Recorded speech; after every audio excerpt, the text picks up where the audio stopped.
Hello everyone, welcome back to my channel Recipes by Subi. நிறைய பேர் கேட்டுக்கிட்டே இருந்தீங்க குக் வித் கோமாளியில் வேறு ஏதாவது ரெசிபி போடுங்க அப்படின்னு.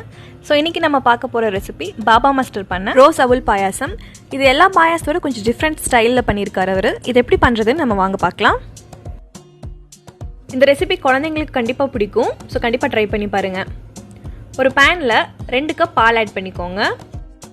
ஃபுல் க்ரீம் மில்காக பார்த்து வாங்கிக்கோங்க. பால் நல்லா கெட்டியாகவும் தண்ணி கலக்காமல் இருந்ததுன்னா பாயாசம் உங்களுக்கு ரொம்ப டேஸ்டியாக இருக்கும். நீங்கள் எதர் தண்ணி கலக்காத மாட்டுப்பால் வாங்கிக்கோங்க, இல்லைனா நீங்கள் ஃபுல் க்ரீம் பாக்கெட் பால் வாங்கிக்கோங்க, அது பெட்டர். பால் நல்லா சூடாகி பொங்கி வரட்டும். பொங்கி வந்ததுக்கப்புறம் நம்ம அடுத்த ப்ராசஸ் என்னன்னு பார்க்கலாம்.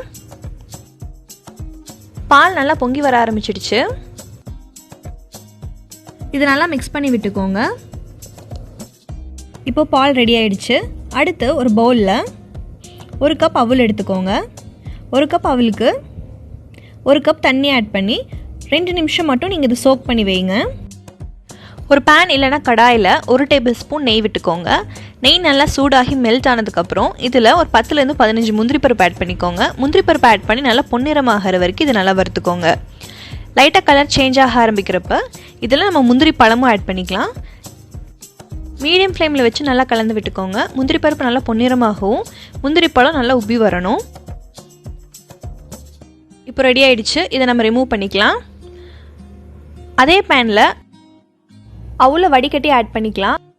அவலை இது நீங்கள் வாஷ் பண்ணிவிட்டு ஆட் பண்ணிக்கலாம், இல்லை 2 நிமிஷம் மட்டும் சோக் பண்ணுங்கள். ஓவராக சோக் பண்ணிங்க அப்படின்னா உங்களுக்கு ரொம்ப சாஃப்ட் ஆயிரும். இது இப்போ நெய்யில் நல்லா வறுத்துக்கலாம். நெய்யில் வறுத்துட்டு நம்ம காய்ச்சி வச்சுருக்க பால் அரைவாசி ஆட் பண்ணிக்கோங்க. ஆட் பண்ணிவிட்டு ஒரு 2 நிமிஷம் நல்லா குக் பண்ணிக்கோங்க. குக் பண்ணதுக்கப்புறம் நம்ம ரிமைனிங் இருக்கிற பாலையும் ஆட் பண்ணிக்கலாம். இப்போ நான் பால் ஆட் பண்ணிவிட்டேன். இது நல்லா கலந்து விட்டுக்கோங்க. மீடியம் ஃப்ளேமில் வச்சு கலந்து விட்டுக்கோங்க. மில்க் இப்போ நல்லா பாயில் ஆக ஆரம்பிச்சிடுச்சு. அடுத்து இதில் நம்ம சுகர் ஆட் பண்ணிக்கலாம். நான் இன்றைக்கி ஒரு 1/4 கப் சர்க்கரை ஆட் பண்ணிக்கிறேன். இந்த ரெசிபியில் நம்ம கண்டென்ஸ்ட் மில்க் ஆட் பண்ணுறோம், அதனால் சுகர் கம்மியாக தான் ஆட் பண்ணிக்கோங்க. உங்களுக்கு வேணும்னா நீங்கள் 1/2 கப் கூட ஆட் பண்ணிக்கோங்க. இப்போ சுகர் ஆட் பண்ணிவிட்டு நல்லா மிக்ஸ் பண்ணி விட்டுக்கோங்க. சுகர் நல்லா மெல்ட் ஆக ஆரம்பிக்கும்.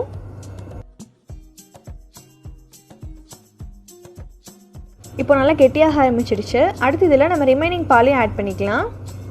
பால் ஆட் பண்ணதுக்கப்புறம் நம்ம இதில் கண்டென்ஸ்ட் மில்க் ஒரு 1/2 கப் ஆட் பண்ணிக்கிறேன். கண்டென்ஸ்ட் மில்க் ரெசிபியோட லிங்க்கை நான் கீழே டிஸ்கிரிப்ஷனில் கொடுத்துருக்கேன், ட்ரை பண்ணி பாருங்கள். இப்போ மில்க் கண்டென்ஸ்ட் மில்க் எல்லாம் ஆட் பண்ணியாச்சு. இது நல்லா கலந்து விட்டுக்கோங்க. இப்போ ஒரு 2 to 3 மினிட்ஸ் நீங்கள் குக் பண்ணிங்கன்னா போதும். அடுத்து இதில் இந்த ரெசிபியோட மோஸ்ட் இம்பார்ட்டண்ட் இன்க்ரீடியன்ட் ஆட் பண்ண போகிறோம். ரோஸ் சிரப், ரோஸ் மிக்ஸ்னு சொல்லுவாங்க. இது 1 டேபிள் ஸ்பூன் ஆட் பண்ணிக்கிறேன். ஆட் பண்ணிவிட்டு நல்லா கலந்து விட்டுக்கோங்க. இந்த சிரப் தான் உங்களுக்கு ரெசிபியோட ஃப்ளேவர் அண்ட் டேஸ்ட் என்ஹான்ஸ் பண்ணும். ஸோ இது மறக்காமல் ஆட் பண்ணிக்கோங்க. இது எல்லா டிபார்ட்மெண்ட் ஸ்டோர்லேயும் கிடைக்கும். உங்களுக்கு எந்த அளவுக்கு கலர் தேவைப்படுதோ அந்த அளவுக்கு ஆட் பண்ணிக்கோங்க. அடுத்து இதில் நம்ம வறுத்து வச்சுருக்க முந்திரி பருப்பு பழத்தை ஆட் பண்ணிக்கிறேன். நல்லா மிக்ஸ் பண்ணி விட்டுட்டு நீங்கள் தேவைப்பட்டால் 2 டேபிள் ஸ்பூன் நெய் ஆட் பண்ணிவிட்டு நீங்கள் ஃபினிஷ் பண்ணிக்கோங்க. எனக்கு கரெக்டாக இருக்குது. பாயாசம் இப்போ ரெடி ஆகிடுச்சு. இதை பவுலுக்கு ட்ரான்ஸ்ஃபர் பண்ணிக்கிறேன்.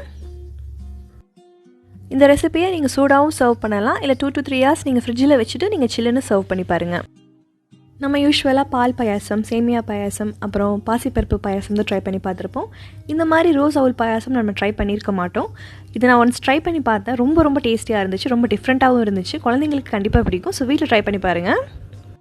ஃபைனலாக மேலே கொஞ்சம் நட்ஸ் அண்ட் குங்குமப்பூ மோஸ்ட் இம்பார்ட்டன்ட் இன்க்ரீடியன்ட் இதுக்கு. இது நல்லா ஃப்ளேவர் கொடுக்கும். இருந்துச்சுன்னா ஆட் பண்ணிக்கோங்க, இல்லைனா நீங்கள் வெறும் நட்ஸ் வச்சு நீங்கள் சர்வ் பண்ணிக்கோங்க. இன்றைக்கி வீடியோவில் நம்ம பாபா மாஸ்டர் பண்ண ரோஸ் அவல் பாயாசம் எப்படி பண்ணுறதுன்னு பார்த்தோம். இந்த ரெசிபி வீட்டில் கண்டிப்பாக ட்ரை பண்ணி பார்த்துட்டு எப்படி இருக்குன்னு கமெண்ட்ஸில் சொல்லுங்கள். இந்த வீடியோ பிடிச்சிருந்ததுன்னா என்னோட சேனலை மறக்காமல் சப்ஸ்கிரைப் பண்ணுங்கள். அடுத்து ஒரு சூப்பரான ரெசிபியோட உங்களை மீட் பண்ணுறேன். Until then, it's bye from me, Shweta. See you guys in my next video.